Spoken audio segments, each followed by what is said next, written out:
Hello વિદ્યાર્થી મિત્રો, આજે હવે આપણે આગળનું જે ફંક્શન્સ જોવા જઈએ છે 7 નંબરનું, એ ફંક્શન્સનો ટોપિક આખો છે ટાઈમ રિલેટેડ, એટલે કે ડિસ્ક્રાઇબિંગ ટાઈમ. ટાઈમ એટલે સમય દર્શાવવું, પરંતુ સમયને અલગ અલગ રીતે દર્શાવવાની અહીંયા વાત કરી છે કે જેમાં આપણે સમયને 4 રીતે દર્શાવી શકીએ છીએ. બરાબર, તો 4 નામ તમને અહીંયા પહેલાં જણાવી દઉં કે પહેલું છે એકલું સિમ્પલ ટાઈમ, એટલે કે ખાલી એકલો સમય દર્શાવો, કે એ સમયમાં તમે લખી શકો કે ભાઈ in the morning, in the evening, in the noon, કે પછી ઇન ધ નાઇટ, અથવા તો ઇન ધી સમર વેકેશન કે દિવાળી વેકેશન્સ. બીજું જે છે એ છે સ્પેસિફિક ટાઈમ, એટલે કે ચોક્કસ સમય. તો અહીંયા તમારે ચોક્કસ સમય મૂકવાની જરૂર પડે છે. સપોઝ ઇન ધ મોર્નિંગ ખરું, પણ ઇન ધ મોર્નિંગમાં કેટલા વાગે, કયા સમય, ઇન ધ નાઇટ કયા સમય, કેટલો સમય. બરાબર, તો ત્યાં આગળ ચોક્કસ સમય મૂકવો જરૂરી છે. આગળ જે છે એ છે ડ્યુરેશન ઓફ ટાઈમ,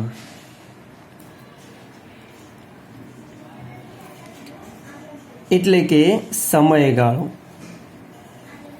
સમયનો ગાળો એટલે કે કોઈ જે ક્રિયા છે એ કેટલો સમય ચાલી.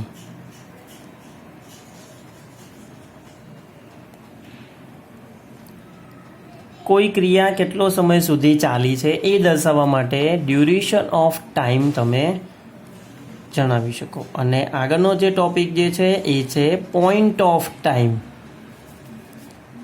એટલે કે સમય, પરંતુ કયો પોઈન્ટ કીધો છે, એટલે એક્ઝેક્ટ એ સમયની શું દર્શાવવાની છે, આપણે શરૂઆત દર્શાવવાની છે.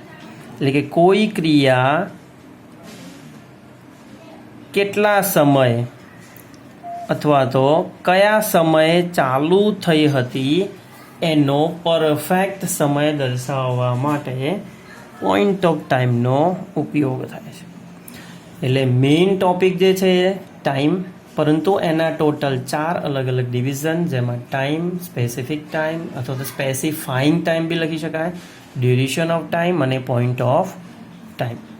હવે દરેકના ઇન્ડિવિજ્યુઅલ જોઈએ તો એમાં પહેલું છે ડિસ્ક્રાઇબિંગ ટાઈમ, એટલે કે સિમ્પલ, એટલે કે સાદો સમય મૂકવાનો છે. સપોઝ આપણે કોઈ એક એક્ઝામ્પલ લઈએ કે આઈ ગો ટુ સ્કૂલ, સમય મૂકવાનો છે તો આપણે લખી શકાય કે ઇન ધ મોર્નિંગ. અહીંયા પરફેક્ટ સમય મૂકવાની જરૂર નથી. સવારે શાળામાં જઈએ છે, બપોરની સ્કૂલ હોય તો બપોરે શાળામાં જઈએ છે, એ બસ એટલું ઇનફ છે. સેકન્ડલી કે ભાઈ આઈ ટેક લંચ, ખાલી જગ્યા, અહીંયા આપણે લખી નાખો કે ભાઈ ઇન ધ નૂન કાં તો ઇન ધી આફ્ટરનૂન. અહીંયા પરફેક્ટ સમય લખવાની જરૂર નથી. બટ સેકન્ડ જે ટોપિક જે છે એ છે સ્પેસિફિક ટાઈમ, એટલે કે ચોક્કસ સમય. તમે જે કોઈ પણ ક્રિયા કરી છે, સપોઝ એક્ઝામ્પલ ફોર આપણે કોઈ લઈએ તો લખી શકાય કે ભાઈ આઈ ગો ટુ સ્કૂલ, ખાલી જગ્યા. તો એમાં પરફેક્ટ સમય મૂકવો જરૂરી છે, અને સમય દર્શાવવા માટે તમને ખબર છે કે ભાઈ એટ, ઇન કે પછી ઓન જેવા જે પ્રેપોઝિશન્સ, એટલે કે સમય સૂચક જે શબ્દો છે એને ઉપયોગ કરી શકાય.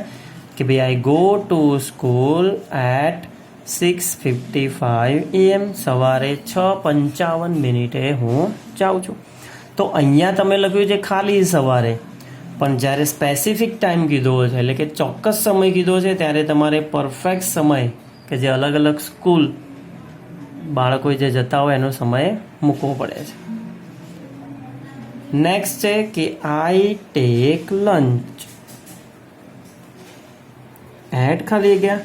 હવે તમે શાળાએથી આવ્યા પછી અલગ અલગ સમયમાં તમે લખી શકો. સપોઝ કે ભાઈ ઘણા બધા વિદ્યાર્થીઓ કે ભાઈ 12:20 છૂટે તો પછી લખી શકાય કે ભાઈ 12:45 PM એટલે કે 12:45 હું લંચ કરું છું. એટલે બંનેમાં તમને ખબર પડે કે ભાઈ સમય કયો દર્શાવે છે. અહીંયા ખાલી સિમ્પલ સમય અને અહીંયા પર્ટિક્યુલર એટલે કે કોઈ ચોક્કસ સમય આપણે મૂકવો જરૂરી છે. ત્રીજો જે ટોપિક જે છે એ છે ડ્યુરેશન ઓફ ટાઈમ.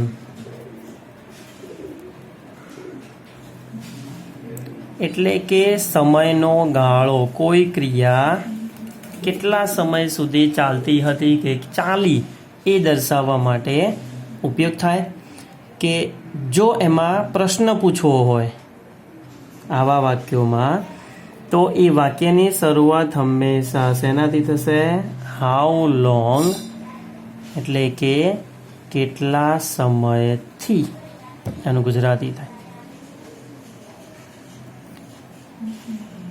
પ્રશ્ન પૂછવા માટે એના માટે જરૂરી છે ક્રિયાપદ, અને એ ક્રિયાપદ કયા કાળનું હોય તો એ હંમેશા હોવું જોઈએ ચાલુ પૂર્ણ વર્તમાન કાળનું. એટલે કે એની વાક્ય રચનામાં હેઝ, હેવ પ્લસ BEEN બીન, અને પછી ક્રિયાપદને અંતે ING હોવું જરૂરી છે.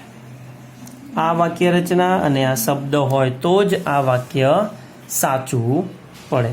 સપોઝ કોઈ એક્ઝામ્પલ આપણે લખીએ તો એમાં લખી શકાય ભાઈ તમે કેટલા સમયથી વાંચો છો, તો લખી શકાય કે ભાઈ હાઉ લોંગ. અહીં કરતા યુ લીધો છે તો યુ સાથે તમને ખબર છે શું આવે? હેવ. તો હેવને મૂકો આગળ, કેમ કે વાક્ય પ્રશ્નાર્થ છે. How long have you bin reading? તમે કેટલા સમયથી પુસ્તક વાંચી રહ્યા છો? એટલે જરૂર છે એ પ્રમાણે હાઉ લોંગ પણ આવી ગયું, હેવ પણ આવ્યું, બીન પણ આવ્યું અને ING પણ આવ્યું. બીજો તમે કોઈ સવાલ લખી શકો છો કે how long has Roma playing kabaddi? કે રોમા કેટલા સમયથી કબડ્ડી રમી રહી છે? એટલે એમાં આવે સમયગાળો કે ભાઈ 1 કલાકથી, 2 કલાકથી, અડધો કલાક કે 10 મિનિટ. બરાબર. સપોઝ તમે જમવા બેસો છો તો એનો ફિક્સ ટાઈમ હોય કે ભાઈ 10 મિનિટ જમો છો કે 15 મિનિટ જમો છો.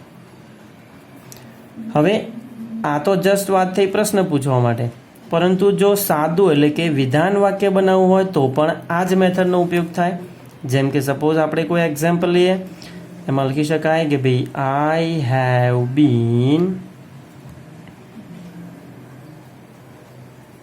Fitting for the doctor for 10 minutes.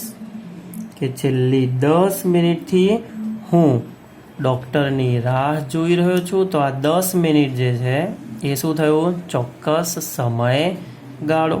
અને વિદ્યાર્થી મિત્રો ખાસ ધ્યાન એ બાબતનું રાખવાનું કે જો વિધાન વાક્ય તમે બનાવો છો ત્યારે સમય દર્શાવવા માટે ફોર જેવા શબ્દનો ઉપયોગ કરવો જરૂરી છે.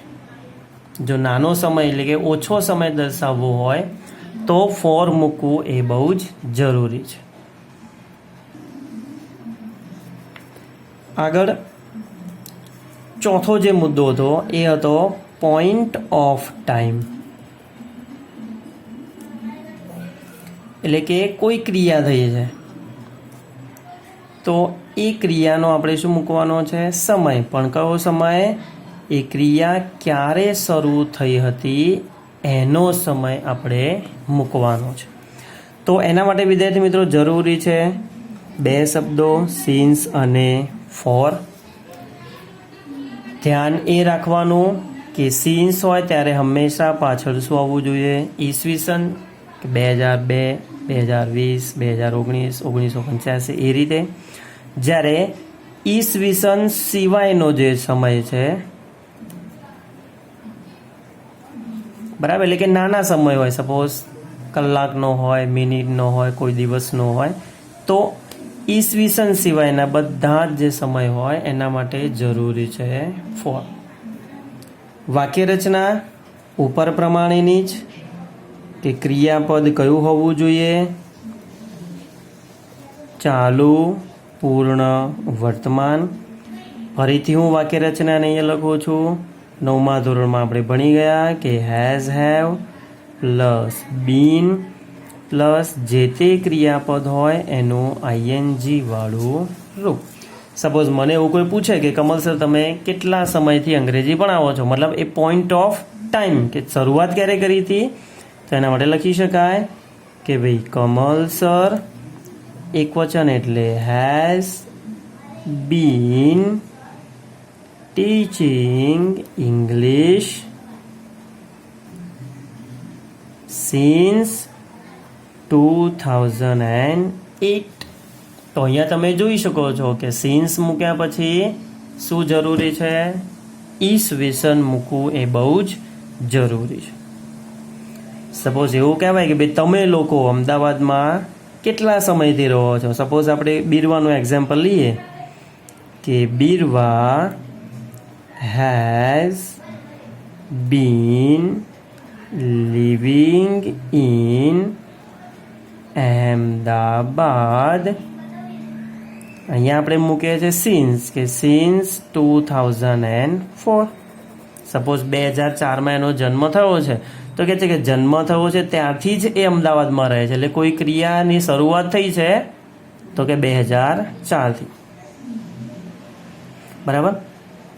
ચલો હવે સિન્સ નથી મૂકવું અને ફોર મૂકવું છે. બરાબર. સપોઝ એવું કહેવાય કે ભાઈ તમારા પિતાજી કે માતાજી કોઈ બેંકમાં કામ કરતા હોય કે કોઈ અધર કંપનીમાં કામ કરતા હોય તો કે કેટલા સમયથી, તો લખી શકાય કે ભાઈ my father has been working in a bank four 10 years. અહીંયા શું મૂક્યું છે વિદ્યાર્થી મિત્રો? 4. તો 4 પછી તમે વર્ષ મૂકો. ખાલી ઈસવીસનમાં ધ્યાન રાખવાનું કે ઈસવીસન હોય તો સિન્સ મૂકવું શું છે? ખૂબ જ જરૂરી છે. આમ જેટલા બી પ્રકારો મેં તમને દર્શાવ્યા, time, specific time, duration of time કે પોઈન્ટ ઓફ ટાઈમ, જેટલા વધુ ને વધુ વાક્યોની પ્રેક્ટિસ કરશો, જેટલા કીવર્ડ્સ યાદ રાખશો, બરાબર, જેટલી જ એની નાની નાની ડિટેલ્સ યાદ રાખશું, તો એ આપણે 9 માર્ક્સ મેળવવા માટે બહુ જ અગત્યનું છે. એ આપણે આગળ જણાવ્યું હતું એ પ્રમાણે કે જોડકા હોય કે પછી વાક્યને અધૂરું હોય એ વાક્યને પૂરું કરો, કે પછી ડાયલોગ્સ હોય. આ બધા માટે શરૂઆતમાં જે ફંક્શન્સ જે ચલાવ્યા છે એને આગળ જે ચલાવવાના છે એ બધાના કીવર્ડ્સ, બધાના નામ, બધાની વાક્ય રચના યાદ રાખવી ખૂબ જ જરૂરી છે. Okay, thank you very much.